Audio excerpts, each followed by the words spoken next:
الذين اتخذوا مسجدا ضرارا وكفرا وتفريقا بين المؤمنين وإرصادا لمن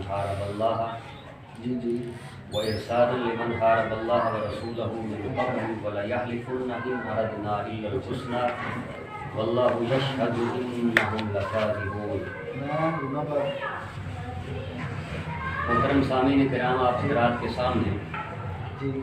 سورۃ توبہ کی آیت نمبر 106 تلاوت کرنے کا شرف حاصل کیا۔ پارہ نمبر 11 ہے اور سورۃ توبہ آیت نمبر 106، جس میں اللہ تبارک و تعالیٰ ارشاد فرماتا ہے والذین اتخذوا مسجدا، اور وہ لوگ جنہوں نے مسجد بنائی۔ لیکن اللہ تبارک و تعالیٰ نے آگے اس مسجد کی صفت کو ذکر کیا، مسجداً ضرارا، یعنی مسجد ضرار، وکفرا، اور دوسری صفت اللہ تبارک و تعالیٰ نے فرمائی وکفرا، کہ وہ مسجد ضرار ہے اور مسجد کفر ہے،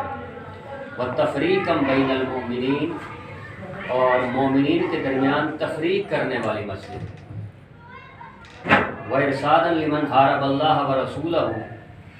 اور اس مسجد والے اس انتظار میں ہیں جو اللہ اور اس کے رسول کے ساتھ دشمنی کرنے والا ہے، من قبل، اس مسجد کی تعمیر سے پہلے، وَلَيَحْلِفُنَّ إِنْ أَرَدْنَا إِلَّا الْحُسْنَى، اور البتہ تحقیق وہ قسمیں اٹھاتے ہیں کہ ہمارا ارادہ نہیں مگر اچھائی کا، وَاللَّهُ يَشْهَدُ إِنَّهُمْ لَكَاذِبُونَ، اور اللہ تبارک و تعالیٰ گواہی دیتا ہے کہ بے شک وہ جو منافق ہیں وہ جھوٹے ہیں۔ مسجد قباء حضور نبی کریم صلی اللہ علیہ وآلہ وسلم نے جب بنوائی ہے مدینہ طیبہ کے اندر، تو اس میں جتنے بھی صحابہ کرام، جتنے بھی مومنین آتے تھے اس مسجد قباء میں نماز پڑھتے تھے۔ تو منافقین کو تکلیف ہوئی کہ مسجد قباء کے اندر تمام کے تمام حضرات جو ہیں وہ جاتے ہیں، تو انہوں نے اس کے برابر میں ایک مسجد کھڑی کی اور انہوں نے کہا کہ اس مسجد کے اندر جو ہے وہ کچھ لوگ آیا کریں، نماز پڑھا کریں، اور انہوں نے بہانہ یہ بنایا کہ اس مسجد کے اندر جو ہے وہ جگہ تنگ ہے، لہٰذا اس مسجد کے اندر ہماری مسجد میں وہ آیا کریں، اور جو اس مسجد کے اندر آتا تھا اس کے ساتھ وہ تبلیغ شروع کرتے، اور جن کے دلوں میں محبت مصطفیٰ صلی اللہ علیہ وآلہ وسلم ہوتی ان کو ختم کرنے کی کوشش کرتے، یہ منافقین۔ تو ان کا عمل یہی تھا کہ کسی نہ کسی طرح حضور نبی کریم صلی اللہ علیہ وآلہ وسلم کی محبت کو صحابہ کے دلوں سے ختم کیا جائے، اور اس لیے انہوں نے مسجد بنائی۔ اور ان کا جو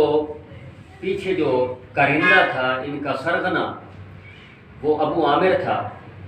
اور ابو عامر نے یہ ساری تبلیغ کی اور انہوں نے کہا کہ آپ ایک مسجد بنائیں، اور تقریباً 12 منافق تھے جنہوں نے مسجد قباء کے ساتھ یہ مسجد ضرار بنائی۔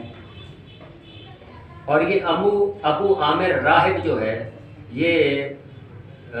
سرکار علیہ السلام کے ساتھ ایک دفعہ پہلے بھی اس نے مناظرہ کیا اور اس نے بڑی بدتمیزی والے جملے اس نے بولے۔ تو یہاں پر بتلانے کا مقصد یہ ہے، اس آیت کو پڑھنے کا اور اس کے بتلانے کا مقصد یہ ہے کہ اگر حضور نبی کریم صلی اللہ علیہ وآلہ وسلم کے ساتھ محبت ہے، جیسے صحابہ کرام کو محبت تھی، تو وہ اگر مسجد بنائیں تو اس مسجد میں حضور نبی کریم صلی اللہ علیہ وآلہ وسلم امامت بھی فرمائیں گے، صحابہ بھی امامت فرمائیں گے، اور تمام لوگ اس مسجد میں نماز پڑھیں گے۔ اور اگر دل میں محبت مصطفیٰ صلی اللہ علیہ وآلہ وسلم نہیں ہے تو پھر اگر مسلمانوں کو تکلیف دینے کے لیے جو مسجد بنائی جائے گی، جس سے مسلمانوں کو تکلیف ہو، تو اس مسجد کو اللہ تبارک و تعالیٰ مسجد نہیں کہتا بلکہ مسجد ضرار کہتا ہے، اور مسجد کفر کہتا ہے، اور تفریقا بین المؤمنین، یعنی مومنوں کے درمیان تفریق کرنے والی مسجد کا نام دیتا ہے اللہ تبارک و تعالیٰ۔ اور دوسری یہاں پر میں یہ بات کرتا چلوں اس مختصر وقت کے اندر کہ اللہ تبارک و تعالیٰ کے علم کے اندر تھا، اللہ تبارک و تعالیٰ کے علم کے اندر حضور نبی کریم صلی اللہ علیہ وآلہ وسلم کی ابھی پیدائش نہیں ہوئی، علم باری تعالیٰ کے اندر تھا کہ محمد مصطفیٰ صلی اللہ علیہ وآلہ وسلم نے آگے چل کر محبت کرنی ہے کعبۃ اللہ سے، تو اللہ تبارک و تعالیٰ نے اس کعبہ کی حفاظت اس طرح فرمائی کہ جب ابرہہ اس کو توڑنے کے لیے، کعبۃ اللہ کو توڑنے کے لیے آتا ہے، تو اللہ تبارک و تعالیٰ آسمان سے ابابیلوں کو بھیجتا ہے، اور وہ ابابیلوں کے اندر، ان کی چونچوں کے اندر وہ جہنم کے پتھر ہوتے ہیں، اور اللہ تبارک و تعالیٰ ان ابابیلوں کے ذریعے ان پر اپنا عذاب نازل کرتا ہے۔ اور سورۃ الفیل کے اندر وہ تمام واقعہ موجود ہے کہ وہ تمام کے تمام تباہ و برباد ہو گئے۔ وہ تمام کے تمام کو برباد اللہ تبارک و تعالیٰ نے کس لیے کیا؟ کہ آگے چل کر حضور نے پیدا ہونا تھا، پھر حضور نے کعبۃ اللہ سے محبت کرنی تھی، تو اللہ تبارک و تعالیٰ نے اس کعبے کی حفاظت فرمائی ابابیلوں کے ذریعے۔ اور یہاں پر مسجد بنی ہوئی ہے، منافقین نے مسجد بنا دی ہے، ابو عامر نے مسجد بنا دی ہے، اور اس میں ان کا مقصد بھی یہ ہے کہ لوگ نماز پڑھیں۔ تو یہاں پر اللہ تبارک و تعالیٰ یہ نہیں دیکھتا کہ لوگوں نے مجھے سجدہ کرنا ہے، بلکہ اللہ تبارک و تعالیٰ دیکھتا ہے کہ اس مسجد کے اندر جو نمازی ہیں ان میں محبت رسول ہے یا نہیں، ان میں محبت رسول ہے یا نہیں ہے۔ تو اب اللہ تبارک و تعالیٰ نے چونکہ